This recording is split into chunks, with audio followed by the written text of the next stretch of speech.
Spartans, welcome to another episode of Spartan Race Behind the Scenes. I hope you guys are all doing very good today.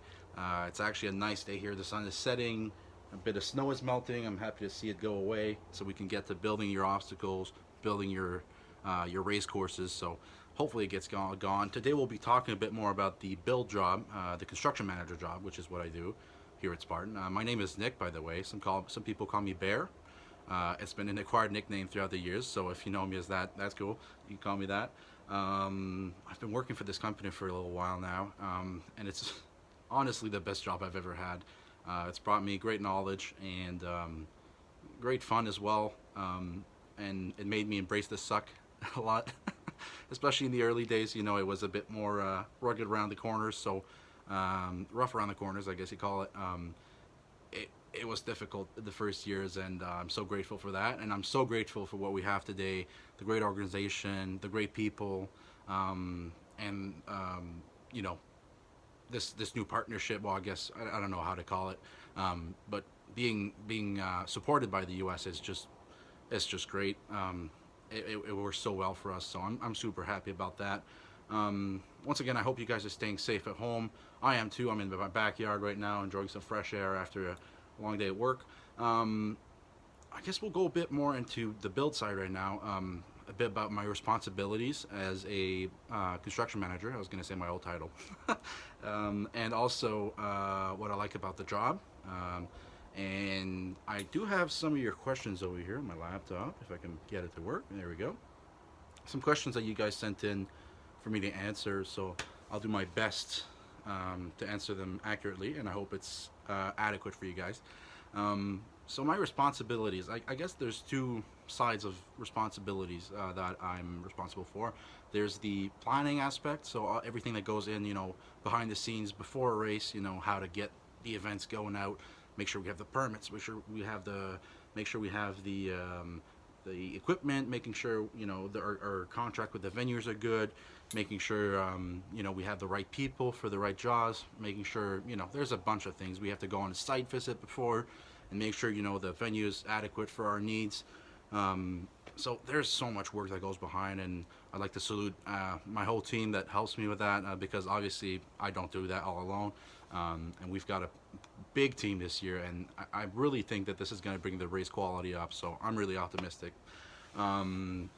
So that's one side of the job. Basically, I make sure that things are getting completed. I complete it myself before the race, and I make sure I'm supporting my team, even if it's not my job. So I did say permits, for example. That's another role, but you know, sometimes we help each other out. So that's pretty much how we go here at Spartan.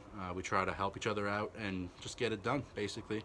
And the other side of my responsibilities, which are, I guess, the ones you could relate the most with, is the on-site portion, right? So I'm responsible when we get on site of making sure that our teams have what they need, having the right teams on site, and making sure that we're progressing right in the you know, the Gantt chart, the order of things. So I have a great group of guys that work with me, and girls, and I just make sure that everything's going well. And if I can spare the times, I love getting my hands dirty as well. I started as a crew leader a few years ago now, as well, 2015, I think, 2014. So you know, I like getting out there. I like working myself, and I think actually that's my biggest weakness is sometimes I like going out there a bit too much. So hopefully I can get back on the manager side and you know, have a broader aspect of a broader scope of everything. And so yeah, on site I think is my favorite thing. It's nice to be at home, you know, nice and cozy, and be in front of your computer and work all day, but getting on site is fun. It's one of my favorite aspects of the job. I guess we're getting right into what I like about the job. It is about being outside. I was raised in the outdoors, and so this is where I feel comfortable at. I like the kind of people that we get to work with. A lot of different thoughts, different minds, different people coming from different backgrounds, and it's just always very rewarding. I've had the pleasure to go down to different countries to do this job. So I've been down in the U.S., in Europe. I've been to Middle East.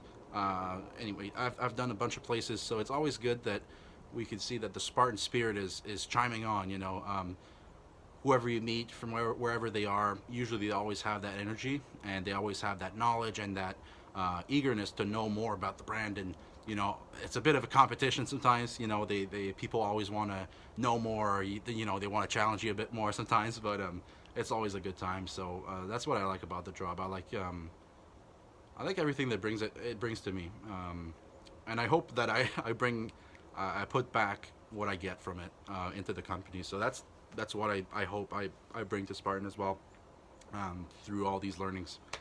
I'll jump right into the questions. I guess it's been a little while already, almost 6 minutes, but it's all good. What we got here? Okay, Brent. I don't have your last name, Brent, but I guess you'll recognize yourself from this question. What is the most difficult obstacle to assemble? And that's a that's a good question, actually. I think it's very personal. Some things we like more, some things we like less. I think there's also two I guess variants of this question. There's the one that's the most tedious to build, so it's like very time consuming and very you have to be tedious with it. So I would say for that one, Helix. Helix is the is the most tedious to build. It's very cool looking. It's a cool obstacle to do as well. Obviously, I'm not the most in shape guy, so that one's actually cool. I get the reward out of it. I don't have to do burpees, so that's pretty cool. I like Helix a lot for that. I like Helix for a lot for that, but it is a tedious job to build. Ask any one of the crew members, they'll tell you. So that one's probably the hardest to build in that sense. And the hardest to build, like as a big project, I guess, would be maybe Hercules hoist. Just because of the sheer amount of work that needs to go in it. We have to build the frame with trussing. We have to make sure it's rigged properly. We have to make sure we get all the ropes on there, the pulleys. We have to raise it up in the air, 3 sections high, so like 24 feet high. And it's a fun project because it's a big one. But then you might have to fill all the bags up with sand. You have to make sure they're weighed properly. You got to put the fence around. It's a lot of work. So I think that's the Canadian obstacle that's going to be the hardest to build this year. I think the hardest of all is you've probably seen it in the U.S. is the bridge. That one just takes forever. It is very imposing. It's very cool though, but we won't have that one in Canada just for now. Okay, next one. Leslie asks, will American obstacles like Twister, the Box, Helix, and the Beater be coming to Canada when races happen again? Yeah, short answer. Absolutely. We've purchased all those obstacles. Twister, you'll see it. The Box, you'll see it. Helix, as I just spoke about, you will see it, even though it's tedious. We're doing all this for you. And the Beater as well. So you'll have all of them. Bender as well. You have a bunch of the normal obstacles that we used to have as well. So I'm sure you guys will find a great amount of fun in that. I know you guys been requesting that for so many years, so here they are. She also asked, do we... This one's very funny. Do you whittle spears from the trees on site? No, we don't. I don't have enough skill to make a precise spear like that. I wish I did. We actually get them from... I think we engineer them in-house from Spartan US. They're good quality this year. I'm very happy to see those. We actually have the new targets for spearmen as well, so that's going to be pretty cool. I think it's going to last better. I think for the spears themselves, they won't get all kinked and everything, and so yeah, I'm very happy about that as well. Okay, let's go to the next question. Carolyn asks, okay, this is a long question, but it's all good. My husband was wondering if there's a possibility that the Super could be 2 laps of a sprint, like the Ultra for a Beast. We see it sometimes in the US. Nope, I don't think so. We go to venues that have enough mileage for us to be able to, have 2 separate courses, or one course that follows the other but kind of branches off. So I think we'll be looking more to do that. I guess the question all comes back to Ashley, so I guess he'll have to answer this one, but I don't think we'll see it at all. Maybe, I don't know. Other questions he has, will we get some dunk walls? I hope so. I hope you'll get dunk walls. We have the obstacle, the inflatable one this year, so we have it on the trailers. We can rent excavators, and we can operate them, so hopefully we'll get to use them. With this whole pandemic thing, I don't know if it's the safest thing to do, obviously, if we get our events back, but once this all comes back to normal, you will get your dunk wall for sure. Okay, that's, oh, I didn't read your whole question, I'm sorry, but it's pretty much the same one. Oh, she's also asking if we'll have two occurrences of the same obstacle in the race, like two monkey bars or two twisters. Maybe. We're trying to get a good diversity of obstacles, so I don't think we'll prioritize having two sorts of obstacles on the course.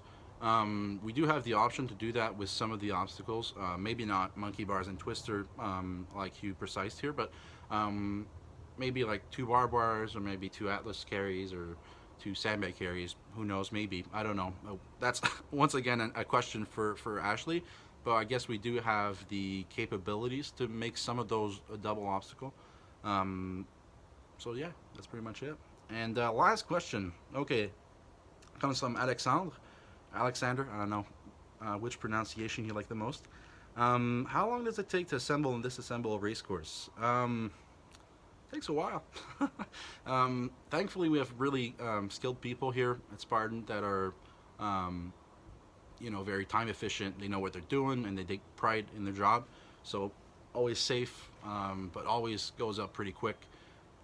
Usually, it depends on the length of a race. So if it's a sprint, we'll usually get in on the Saturday before the race and work throughout the week.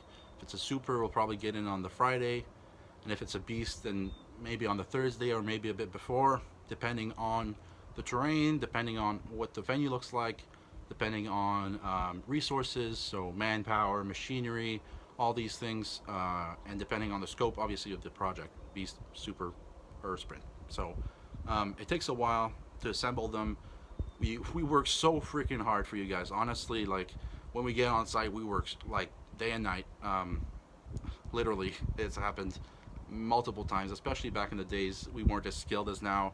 We didn't have all those skills, so now it's getting better. We have a bit less of those nights, but it's always a good time to have a little night excursion of last minute building. It's pretty motivating. You need that sometimes just to humble you down. And how long does it take to disassemble the course? Well, we're actually I'm always surprised when I say this, because it almost seems impossible. Usually our crews will get started right on the Sunday if we have a 2-day event. So, sprint is happening, for example. Obviously, sometimes it's the most normal thing to have on the Sunday. You get the sprint. As soon as people are gone through some of the obstacles, we start tearing down. We start making our plan. Well, it's already made, but we adjust it to the realities of the venue. We start tearing down everything. We start, getting different crews, different groups. We use our volunteers to help us take everything down. So it comes down at about that Sunday, Monday, and Tuesday is what we plan for. Sometimes if the venue's real good, if the terrain's good, people know what they're doing, if the volunteers participate, sometimes we can get it down to Monday, but it's very rare. So I'd say 2 days for the sprints and supers, and if it's a beast or an ultra, well, sometimes you got a plan for another day. So I'd say 2 to 3 days is mostly what we do. So I hope you guys enjoyed this. I know it's a bit long, 14 minutes. Sorry about that. I get really into it when we talk about builds and everything. I hope you guys are doing good. It's getting a bit cold out here, so I'm gonna stop the video now. Thank you for your time, and have a good one.